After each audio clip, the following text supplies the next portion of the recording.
there's more to life than just, having battles on the field. There's friendships. But fans, we embrace the fans. Without the fans, we're not here today. Your picture, your photo was superficially put on the hero and the dance was happening, and I thought, who the hell is this? And then it was from your handle. Yeah. I'm like, what the hell, man?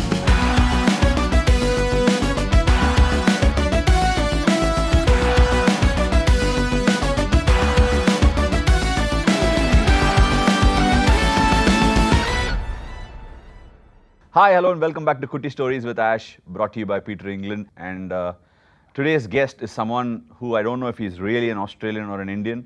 He's just turned on his social media game to a point where you find him on Telugu movies sometimes, whether it is him or whether it is Mahesh Babu. It's quite amazing to watch how he's transformed himself. I cannot get away from the fact that he's a wonderful, wonderful cricketer. We started cricket at the same time, almost together. He switch hit me the first time for a six at Sydney, and he's joining me today. Thank you so much, David, for joining me on this episode. David, I've enjoyed all the duels, but as an icebreaker, before I tell you about the rounds, I want to know, what is it about your social media game? It just looks like you're a natural at it. Is it being made up, or you just like doing it? What is it? Thanks, Ash, for having me. Look, I think I've been coming to India since 2006, and I think from the day there where I first encountered what I would say is organised chaos in this country compared to Australia, where everything just flows. And from day one, I just embraced everything about the culture. And once, sort of social media came along, a lot of people started sending requests through. They saw us dancing in some of the early IPL stages at, the meet and greets and stuff where they make you get up and dance. And from there, I sort of, watched a couple of movies. That was all subtitles back then. Now they're dubbed, so you can watch it easier now. So it's you beneficial. actually watch the movies? A couple, not a lot of them, a couple. But fans, we embrace the fans. Without the fans, we're not here today. And they sent a lot of requests through for dances and stuff. And I think more through COVID, me and my wife started just embracing it. And of course, my wife Candice is a better dancer than what I am. Just really enjoyed it. It's very organic. I like to engage with the fans. Nothing is ever scripted for me. Everything is just about, engaging with the people, talking cricket, talking whatever comes to mind. And I've just embraced it, and I've really enjoyed it. Right. Just to dwell upon that a little bit, I can't leave it there. You not only dance for these steps that Mahesh Babu has done and all that, but you end up talking about it from the heart, right? You speak about it. And I wonder if many times today people talk about PR on Twitter, you put out things so that you're positioning yourself in a certain way.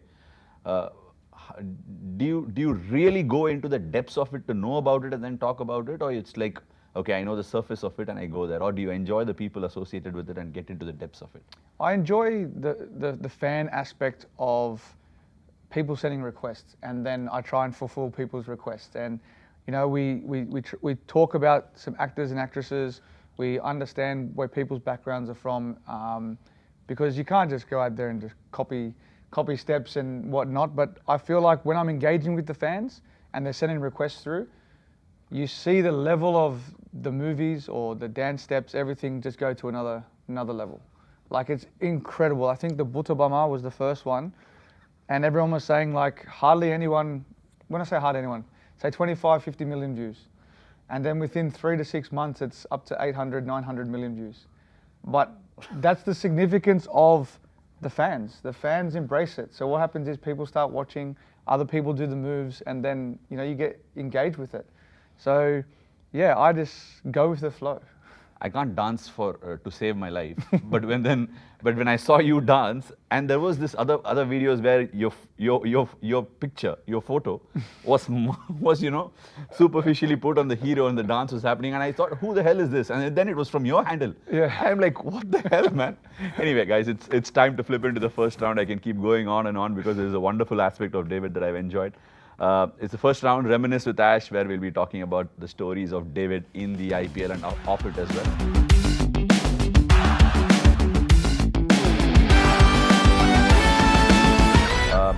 David, you spoke about how you came to India and it was an organized chaos. And that's the first thing I tell anybody that comes to India. It is, because I see people in the UK, in Australia, everything, even the traffic is going in, in a lane-based manner. People don't go near the cars and all that. It's very different for you guys to come over here. You came into the IPL for the first time to play for Delhi Daredevils in 2009. What was it like? Do you remember anything from those days? My experience when I first came to Delhi, part of the IPL, it was huge. I didn't understand the magnitude of what IPL was. It was literally a massive party. You played cricket, and then all of a sudden you're back and there's fashion show TVs, there's compulsory parties. Like, as a young kid, I was really engaged with that. Coming from Australia, we love a beer, we enjoy a party, and it was just almost like, for me, the cricket was the fun part, and then after the cricket was like even better.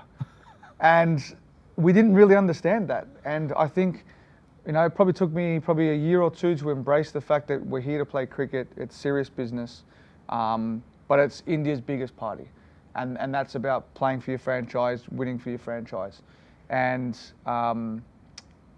the fan engagement was incredible, and it's completely changed 360 from back then. It's now proper business, proper structure. Everything is like we still had this back in the day, but it's ultra professional. You know, it's ultra professional. Everything runs smooth. You know, we work on our recovery, our fitness, you know, training and skills. Everyone as a whole is adapted to. Sometimes you need rest. You can't train 24/7. And a lot of people have. I think the culture in India compared to the culture in Australia has now, we all understand everything when it comes to cricket, and I think that's the ultimate positivity. I think that's happened. You've been playing the IPL from 2009, and now we are in 2024. You switched teams. You've gone from Delhi to SRH. I will dwell on SRH a little bit because whenever I look at David Warner on screen, off it, the first thing I remember is Allu Arjun, Mahesh Babu, David Warner, and SRH. So I will go there. But before that, you guys won the 2023 50-over World Cup here. How important has the IPL been for each one of you playing in that World Cup to be able to feel completely at home when you're playing a World Cup in India? Does it feel like the second home, or it still springs up surprises? No, it's definitely a second home. I recall us speaking about it before the World Cup final, that the venue had only been played a couple of times by both teams. So you're almost playing on an even playing field, minus the 100,000 sea of blue in the stands. And I think when you've played for a long time and you've got a big group of players who've played for a long time, you sort of negate all that. You don't really have that sense of the crowd being there. It's like when we play against India and Australia. There's hardly any Australians in the crowd. It's all Indians. So like we're used to it when we play against you, and I think we just embrace the fact that we don't have anything to lose. You know, we are fortunate that, you know, since 2009, I've understood the wickets, I've understand the venues. But Ahmedabad was the ones where the boundaries were similar to Australia. They were Side bigger. boundaries are big. They were bigger. So our game plan was structured around the MCG. Hit the pockets, run the twos. If we're bowling, bowl into the chest and target the big boundaries. So for us, it was like Australian game plan inside India. And that's how we sort of thought about, and that's how we tried to attack that situation.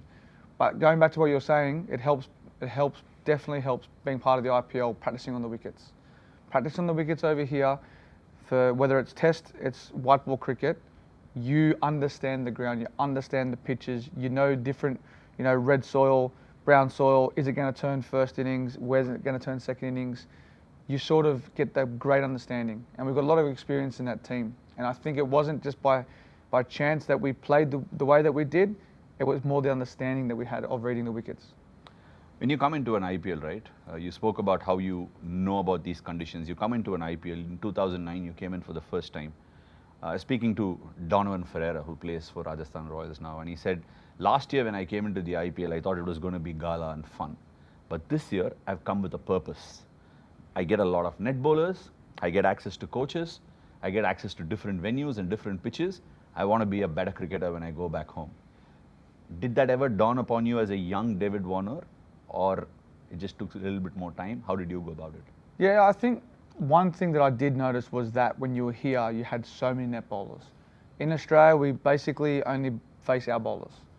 Now, as it evolved, we start getting net bowlers coming in. And on the weekends, those guys have to play grade cricket. So we don't have the luxury of having just people there all the time. So Friday, Saturday, Sunday, we've probably got no net bowlers. But when I was here, I was like, whoa, who do you want? Do you want left arm spin, right arm leg spin, off spin, fast bowler? You have so many options. You got so many bowlers. So that was important because you could bat for a long period of time. The number one thing that I love when I'm here in India is that you can practice on the centre square. Because then you get a great scope of dimensions. When I was in Hyderabad, that's all I did was I'd bat in the net, go out there and just face spin the whole time. Because fast bowling, we're used to it. But spin was hitting pockets of the ground, trying to get the dimensions right, playing different shots. And I would have had probably 6, 7, all different kinds of spin bowling. And I loved it, absolutely loved it. And that's where I think my game went to another level through the middle phase of 2020 cricket. And then I batted 4 as well because we had to mix and match with the way that our team was built. So I even went to 4, and that was why I practiced a lot of spin bowling during that time. But that's the luxury that you have here. Look, I think you spoke about how you had to shift between number 4 and open the batting and find the pockets in Hyderabad. I would actually be failing in my duties if I didn't talk about your stint at SRH. The final, when SRH took on RCB at Bangalore, I was on air. I still remember it. I was on air, and Virat was in sublime touch at that point. And somebody asked me, what do you think? Take away the predictions. And I said, it's 51-49 with RCB. If Chris Gayle doesn't knock over somebody at the top, I think he would open the bowling. I think it's Hyderabad's game to win. And I still remember how you had played through the season with your twos, and when you exactly said the knocking in the gaps between mid-wicket. Everybody speaks about Chris Gayle tonking it. Everybody talks about 6 hitting, boundary hitting. But I'm sitting with somebody who's had the orange cap on 3 occasions. If not 4, it's 3, right? Yeah, You held it, and it comes at a point where you've actually been a bargain buy at every auction since the inception. How does it feel? Are you attaching yourself to say, okay, I'm doing this for a team, and my value is A, B, C, D, but yet I'm finding ways to be an orange cap holder. I'm taking my team through. How do you feel about it at the end of the day? Because it's an open market in the auction. And you come at early stages, you're a marquee player. Does it ever cross your mind, or you're saying, okay, look, I'm the ultimate professional, I'll do this? Maybe skip an auction. I got to give you a high five on that. Okay, let's talk about skipping an auction. For starters, a lot of people do that and get into the mini auction. Strategy. Do you have the luxury of it? How long are you going on? Look, I think what we play the game for is we play the game because we love it and we enjoy it, and we embrace it. For me, I've always had that sense of having a responsibility, and my responsibility is to put the team in a great position. But if I start well, you got to bat through, you know, like you say, Chris Gayle's all power, and I wouldn't want to be a bowler against him because he's intimidating. But as a fielder and then as a captain, you're like, okay, now I've got, you know, our brand new opening bowlers. That's probably the only chance we've got when the ball's swinging to get him out. But you know when he's early looking to try and sort of, you know, just block it out, get through it, you know there's one big shot coming. And that big shot is going to be in the air, it might be third man, it might be long off somewhere, and it has to be taken. And if it doesn't, it's like, hold on to your seats, because it could be a long couple of overs. But with him, that's how his game was, right? For us, we don't have the size, the power, so we have to actually find a craft. And for me, it was just about, you know, getting into my innings, but you still have to have someone at the other end who's coming with you organically as well. So I just prided myself on just batting like 15, 16 overs, having someone at the other end and build a good total. And that's all I've ever done and ever thought about. And I had to adapt to batting 4 because we didn't have that sort of power in the middle. So you're adapting as you go. When you talk about value, what really is the value? It's like buying a house. It's what people are prepared to pay for. So it doesn't really bother me as long as I'm doing my duty for the team. And I was very, very happy to win and hold the trophy that year because we were well and truly, you know, the underdogs. We weren't meant to win. And that's I was proud of the group. We were fighters. We literally scrapped. We won every game to make the final. And I was really, really proud of that group at that stage. Interesting that you said that Ben Cutting was probably the MVP of that final. Mm-hmm. We haven't heard about him since. He's not played He's been in some of the IPL squads. You spoke about value and what people are ready to pay for a house. Do you have a house in India, in Hyderabad maybe? I don't. I did look. I did look at some stages for Did you? investment, but no. I get a lot of people asking me if I want a house here. I said, look, one day maybe when I finish cricket, I'll come over here and I'll spend some Do time. you like the lifestyle here? Lifestyle is good. I think for me, I'm a people's person. I even go out now into I go to the malls with the girls. I embrace everything, and people say I'm mad going out without security and everything. At the end of the day, a lot of people have a lot of respect, and they'll come up and ask for a photo. That's fine. You can have your photo, but people understand when you've got the kids around you, or when you're there embracing the culture and embracing going out. People they keep their distance. Sometimes though, in some smaller villages, it can be difficult, and we do take some security with us, but it's great. I love it. You walk down the street, guess what? There's a game of cricket on. Yeah, there is a game of cricket always on in India. India. It's become like I remember watching cricket in the 90s. I'm sure you also watched cricket in the 90s and a little bit in the 2000s. People used to stand outside TV showrooms and watch cricket. Have you ever seen that situation? Yeah. They used to do that, but now everywhere and anywhere that you go, there is a cricket highlights package going on somewhere or the other. That's where India has come down to. David, I want to ask this, but if it's too touchy, you can obviously leave the ball, which you haven't done a lot. But look, SRH and David Warner had something going. It is a magic, right? Like you say, it's the match is made in heaven, and then you had to move out of the team. That does happen when you're there in a certain place, and then you want to move on. Sometimes I think it's just time to move on. But then you put out a tweet which said SRH had blocked you, all right, on social media. David Warner, social media, SRH, and block. These four parallels don't meet at all. The lines are very, very parallel. Did you feel hurt? You said you're a people's person. I did, because it was a sense of I think hurt for fans, because the fans are the most important relationship that you can have. And with the engagement with the fans that I had, with the team had, were very good. Not sure why I was blocked, but I did engage with a lot of the fans on the social media side of it for Sunrisers, and I felt like it was my duty to keep on engaging with the fans, making sure they keep coming back, because that's what's most important. That's your value.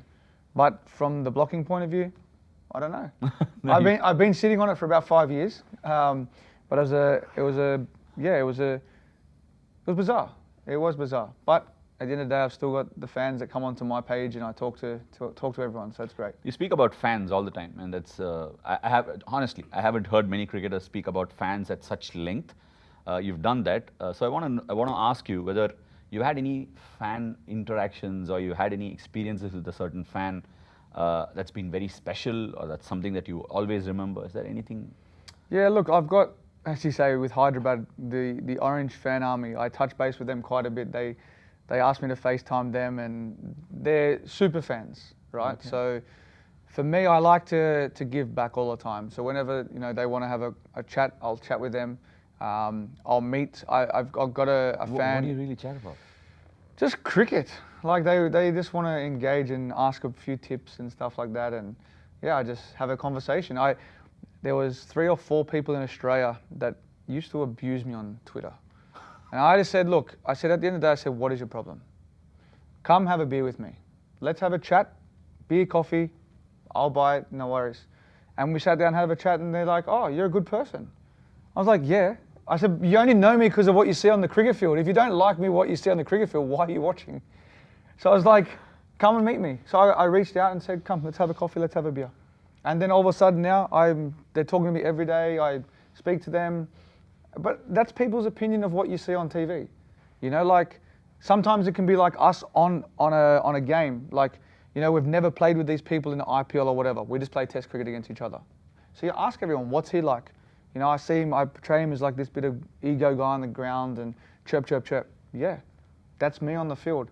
Get to know me, come into the team that I play with. When we are together, you'll see a different side of us. But that's the competitiveness. That's when we cross that line, you're not going to just be all happy and I'm going to be mates with that person at the other end. There's a goal. We're there to win, score runs, take wickets. That's the ultimate game of cricket. That's what it's about.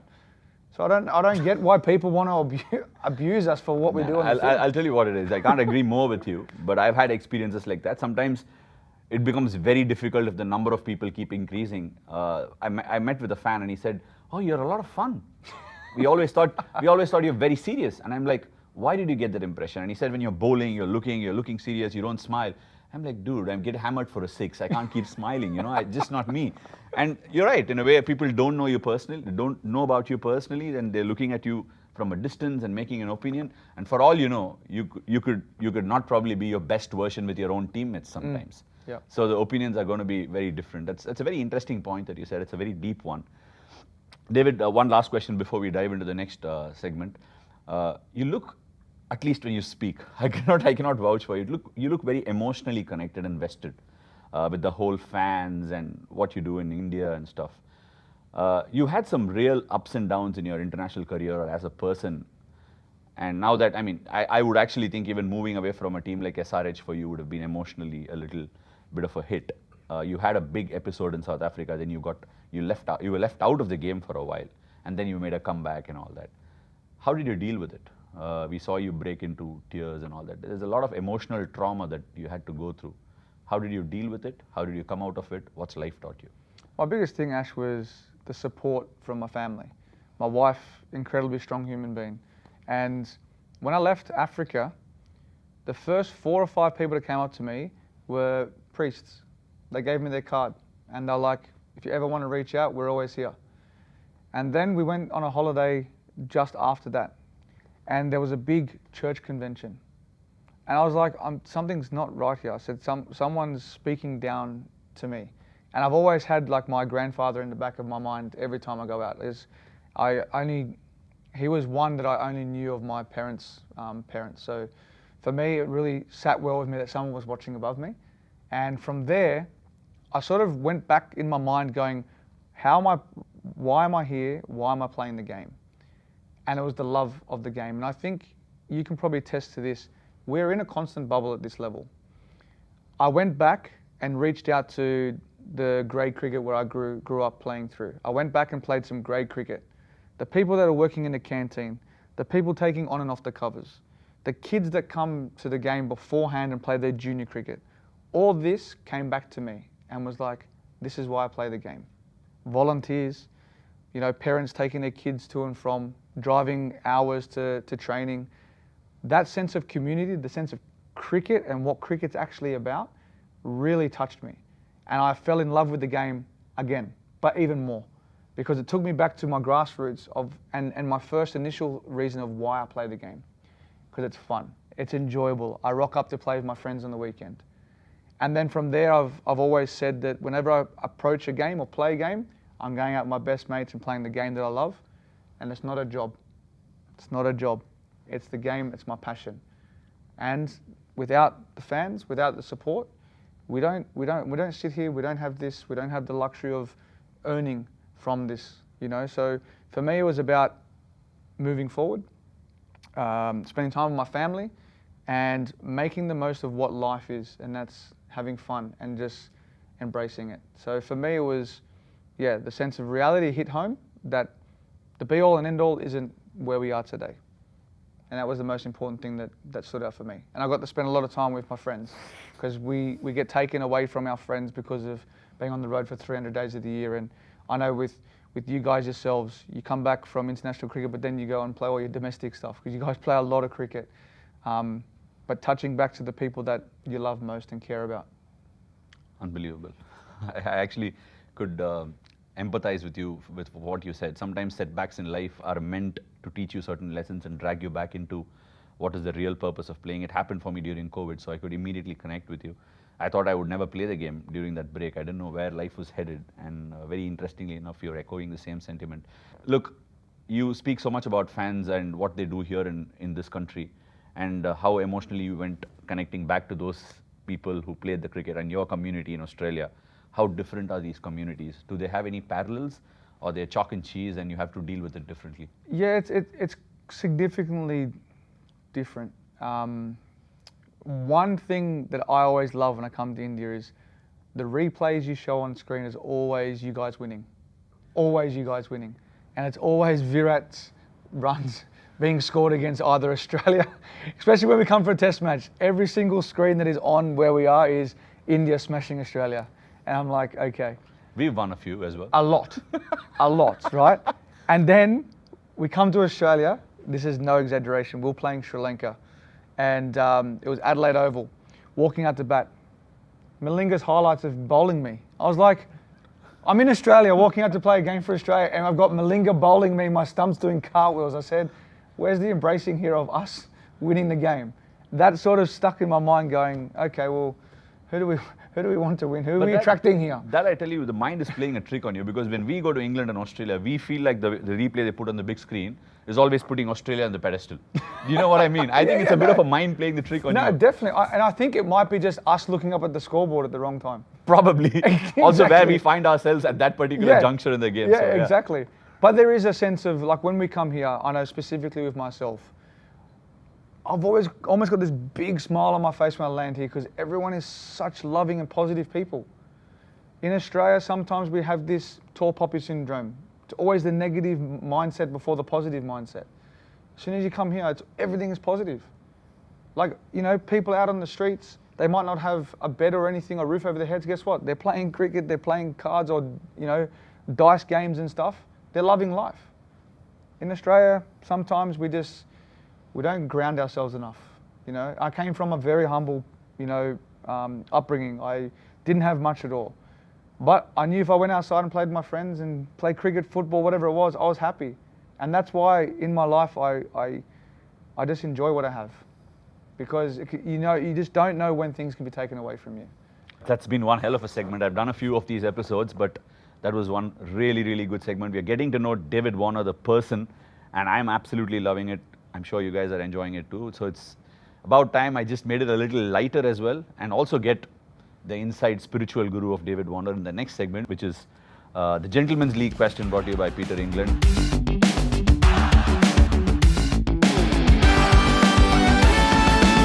David, we all know you as a feisty cricketer, right? You're very feisty, and you're on the field. You're ready to make it a battle between two people. You spoke about Virat scoring those runs against you. You've taken Virat on in several stages of your life.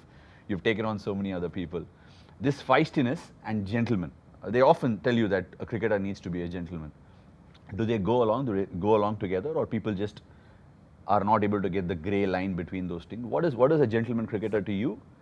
And does feistiness come in the way of being a gentleman cricketer, or they're two separate? Yeah, I think a gentleman in the game of cricket is recognising and applauding achievements. And when someone's done well, you know, you'd shake their hand, you'd say, well done. On the field, when you're competing, it's different. Like, it's hard. Like, it's an individual game. Like, you have to bowl the ball. I have to hit the ball. No one else can do it for us. So people don't understand it's an individual game in a team sport environment. You know, like you rock up, you play domestic cricket, you're thrown in the deep end. Okay, you've got to bowl this certain way. Well, hang on. The last 10 years I've been bowling like this. Or I've been batting like this for the last 10 years. You want me to change my game? But how do I stay here then if I don't score runs? Because, you know, you need that support. So it's in your mindset, it's how you get up. And for me, it was, you know, I used to, if I hit a four, I'd walk past the bowler and say, shot, or something like that, you know, just to You've fire done it me a up. few times. Yeah, so just to fire you up. And that was more engaging and getting, you know, whether it's the players on the field coming to, you know, nibble at me, and I'll be looking at them and looking them in the eye and laughing, going, yes, I'm in, I'm on, the contest is on. And that's the fire in the belly that I had initially, you know, and now I still get up like that, but you find ways how to adapt now. So as you get older and you're, you know, at the top of your game here, you start to relax a little bit, you start to enjoy it more, and you're trying to teach the youngsters what you had to learn and not listen to as a youngster, and embrace it. You're saying you're getting older and you're getting calmer, but what I'm finding, at least, forget about we, is that you're actually upgrading yourself, right? You've upgraded yourself. The game, you're bringing in new shots, you're bringing in new tricks just to counter what you already had. Let's not get there, because we're playing a game next up. But this feistiness that we speak about, which is something I absolutely enjoy in what you do, I might not be giving away when we are playing on the field as to how it feels. Is that your way of getting into the game? Because as a bowler, I feel like you want to get into the game by doing that, by a cold stare or sometimes saying something. Is that your way? Have you found that? once you reach international cricket, or? Yeah, I think so. Certain players will give off that vibe when you're playing against. So, like whenever I played KG Rabada, he's just like this. There's no smiling, just look and stare. But that's how he engages. You know, same thing as like Mitchell Starc. You know, he won't smile. He might bowl you a bouncer, then look at you and smile. But that smile is I'm coming again at you. Like, you know, so you start understanding the way that people get into it. But yeah, I think that's where the feistiness can come in. But then on the flip side, when you're fielding, and then you've got the two batters that are in there, I remember Hashim Amla. He's one guy, just the world's nicest man. You could never ever distract him. But I remember I said to him, Hash, if I make you smile, I've won the battle. And then without fail, he smiled. I said, see, I'm in your head now. But they're the little things that you have to try and get into people's heads, just the smallest thing. So, you know, it's not just feistiness. You can be very humble as well and still get into someone's mind. Now, I found that nature of yours when we played the test series after that COVID thing. And before that, I saw a different version of David Warner on the field, and post that a different version of David Warner. Is that a semblance of your aging, maturity or calmness? Or is it what life has taught you before in the previous segment that we spoke about? I think there's more to life than just, you know, having battles on the field. There's friendships. A lot of people can think that some things happen on the field and then friendships disappear. But for us, we're gonna be alongside each other when we finish the game as well.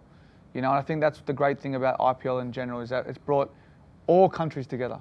You look at the coaching panel, you look at the players, you look at the commentary, everything. We're all here doing the one thing, talking about the game that we love. We're playing the game that we love. And there is no reason why on the field stuff should come off the field. As he makes cricket a romantic game, it has always been the same. People speak about it in very romantic genres. David Warner is giving us a reminder as to how romantic he feels about the game. It's about time I dived into the next segment, see if I can catch him off guard. So far, he's actually played one innings that I didn't expect him to play. It's in the next round, David. I'll try and catch you off guard. DRS with Ash, brought to you by Probo.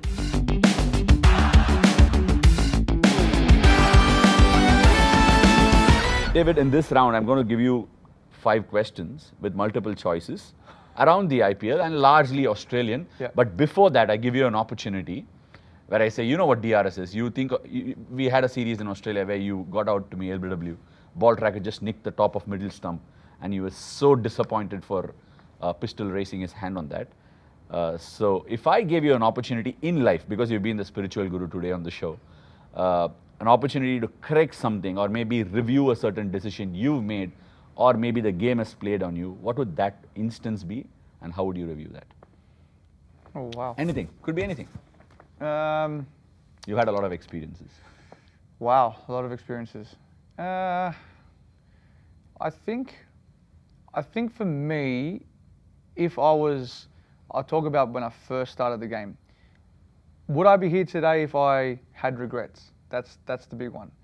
Now, maybe yes and no. If I learnt earlier about what recovery and all that kind of stuff was, maybe. I reckon that's probably one thing I would have changed. More having that attention to detail of, you know, playing the game in more of a respect the game more than what it is today for me. I used to, you know, game of cricket, then go out and party, and then wake up with a hangover, and then, you know, training was impacted. So I used to take optional sessions based on the fact that I used to go out. So I think that's probably one thing that I reckon my DRS system would have went back and said, hey, pull your head in. Life is all about experiences, right? It is. It's all about experiences. Maybe because you did those, maybe you learned something out of it and corrected it. 100%. So I think, I mean, like we always go back and say you made mistakes, and like I keep going back to my own life and say, like, if I was the same person that I am today in 2015 or 16, would it have helped me out? Most certainly. But the journey that it gave me at that point of time is something I wouldn't have learned from. So it's a very, very deep layered topic, and I'm so glad that you've brought it up again. Is this the nature that you've got over for the past few years, or Yeah. is it something like, there is a movie in Hindi, I don't know if you've seen it or if you've heard it. It's called 3 Idiots. Okay. Have you heard of it? I've heard of that, yeah. Maybe you should put Amir Khan's face Yeah, and just yeah, put a yeah, reel yeah. the next out. In that he says, The guy is actually a very scared person, Yep. Sharman Joshi, and he says he goes for a job interview. The guy says, if you change your attitude, I'll give you this job. And he says, sir, I've worked 4 years to get this attitude. You keep your job, I'll keep my attitude. So it's amazing that you've got to this particular point. And would you be the same person? Do you think you will evolve, or what lies ahead for David Warner? Yeah, look, I think you just touched on it then with attitude. Attitude's one thing that we can control. And I think if you can be the best version of yourself with everything that you do and bring the right attitude to what you do, whether it's training, playing, public, fans, that's where you should be sitting and controlling. But going back to what you were just saying before, I think if I had this when I first started, I think I'd well and truly be a different person. A word on your wife then. You've my spoken wife, about her a lot. My wife was one person who really turned my life around in terms of discipline and getting up early in the morning and training. So without Candace, I think that's where, I think my career definitely took a turn for the better. And then having 3 beautiful girls, I think, tamed me a lot as well. So being busy, occupied, disciplined, all comes down to one thing, is attitude. I had to change my ways to actually, to want to train harder, to get up at 5:30 in the morning and jumping in a pool. Come on, like why would I do that? Pour water on you and wake you up? She would just go to training. To go to training, and then I'll be sitting there going, okay, well, it's 5:30. What am I going to do? It's too early to, have a coffee. So go out and train. Went to the gym, come back, and then I was into training. So it was good. But that taught me discipline. And that's one thing. Swimmers, the whole of the nature of swimming, it's not about just a race. Swimming is discipline. Get up at 4:30, in by 5 o'clock, then you're out by 6:30, 7 o'clock. It's discipline. It's like making your bed in the morning. That's all it is. It just teaches you discipline. So I had to learn that, and I did. And that was just through my wife. So if she came into my life earlier, who knows? It might have been good, might have been better. You've not done badly for yourself. So I haven't, which is good. So that's David Warner, who's presenting his spiritual side and also talking about his personal life. David, now it's time for me to put you on the spot. Let's go. Let me test your knowledge of the IPL. Cool. And I'm not a stats man. I'll help you. And you'll have 4 options. Have you ever seen Who Wants to Be a Millionaire? You must have, right? Yes. You get options. Yes. Maybe I'll try and give you a 50-50 option as well. First question for you is, you played for Delhi Daredevils in the IPL 2009. Can you name 4 other foreign cricketers, like obviously the overseas professionals who played along with you at Delhi? That's an easy one, right? Yeah. Any 4? Dan Vittori, Glenn McGrath, Paul Collingwood, Andrew McDonald, Tilakratne Dilshan. So on and so forth. And you missed another legend who's not playing the game now. Another legend, AB de Villiers. That's right. Okay. That's pretty easy, right? I just warmed you up and you hit the first ball 3 covers. Back foot punch. I know it's going to get harder. No, I just warmed you up.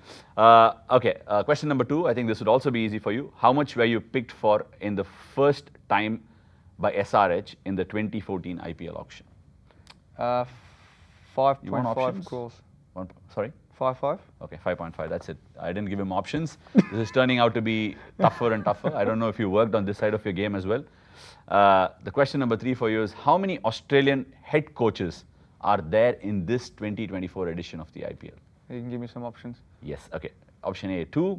Option B, 3. Option C, 4. And option D is 5. Ricky Ponting, Justin Langer. Wow. Okay. That's easy. It's easy. You've already played your first game, so it must be easy. Yeah, there's TB, there's 3. It must be. Can you consider Dan Vittori as an Australian now that he's coaching with his training? He's bowling left arm spin for you, but that doesn't make him an Australian. I'll say 3 at the moment. Yeah, it is 3, and the answer is perfect. Bang on again. There were a few more Australians in the past, right?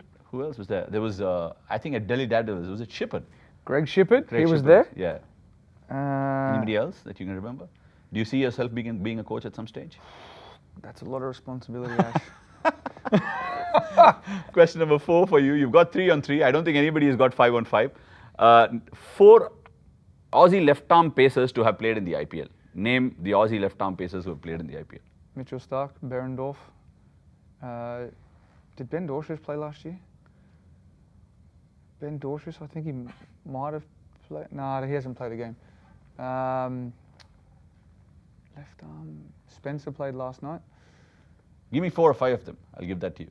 4 or 5. Mitchell Johnson. Yes. Is there any other left arm quicks? Left arm quicks were produced only in Australia. The factory was made there. That's 4 I've named. I know there's a lot more. Joel Paris, I don't know if he played. No, Joel Paris didn't. Bert Scotches, right? He didn't. No, he didn't. Left arm. Doug Bollinger. Yes. I think you got it. I think we'll give it to you. I Yeah. think you forgot James Faulkner, did you? James Faulkner, yeah. Yeah. You said fast bowlers. That's a good one. I hope he watches this and increases his speed. I still saw him it- playing a year or so ago. Yeah, I don't know where he's playing at the moment, but I think he's sitting back in Tasmania. One hell of a cricketer who used to Yep. play for the Royals before. Unbelievable. All right. The last question, you hit 4 home. Let's see if you can get this. There have been 2 Aussies who picked up a hat-trick in the IPL. Can you name both of them? Andrew Ty. Yes. Andrew Ty. Who would be the other one? You want options? Yeah, give me some options. Okay. The options are option A, Faulkner and Stark. Option B, Watson and Ty. Option C, Faulkner and Ty. Option D, Stark and Bollinger. Did you say Ty and Faulkner? I said Ty and Faulkner. I said Yeah. Ty and Watson. I'll say Ty and Faulkner. Can't see Watto getting a hat-trick. Unfortunately, he did. That's the only question where I no, got you off. Kill me. Shane Watson did get a hat-trick. Was that in the 1 over, or was it two balls and then the first one the next over? I can't remember that. I just got the questions in and I reckon it was. Yeah, I reckon it was. It has to be that. Otherwise, I would remember that. he's your best mate. Sorry, isn't he? Watto. Right, so it is Andrew Ty and Shane Watson. I would probably say you got all of them right, barring Shane Watson. I think, is there a bias there where you didn't like him as a bowler or something like that? No, I You didn't fancy him as a bowler? no. It's a hard thing to get a hat-trick. So It's not in the IPL. If you bowl towards the death, it's not that hard. Yeah, well, that's. It is hard. I'm saying it does happen. Like you get 2 wickets, like you said in the over. Do you feel sometimes like as a bowler, like fast bowlers, they get a lot more wickets towards the back end Yes, they do. because I think captains aren't going to bowl spin. They the go last for a 2 lot of overs. runs. They They go do. for a lot of runs, but they do end up getting wickets. At least you go back to the room, Yeah, yeah. go to bed and say, you know what, I get 50 runs, but I got 3-4 wickets. Yeah, So you yeah, can be a little more exactly. happier about that. Exactly. Anyway, David, it's been wonderful. I think this series of do you know what Kuti stories are? No. Okay, Kuti means small. Yep. It's another regional language in South. It's Yep. Tamil. Yep. And what you speak or what you embrace is Telugu. So there are a lot of fans in this part of the country for you as well. Beautiful. So, Kuti stories mean small little stories. And I've got small little something for you before we Okay. wrap up. Thank you for Appreciate it. doing this, buddy. Yeah, Really thank you. appreciate it. It's good. And that's a wrap on this episode of Kuti Stories with Ash with wonderful David Warner, brought to you by Peter England.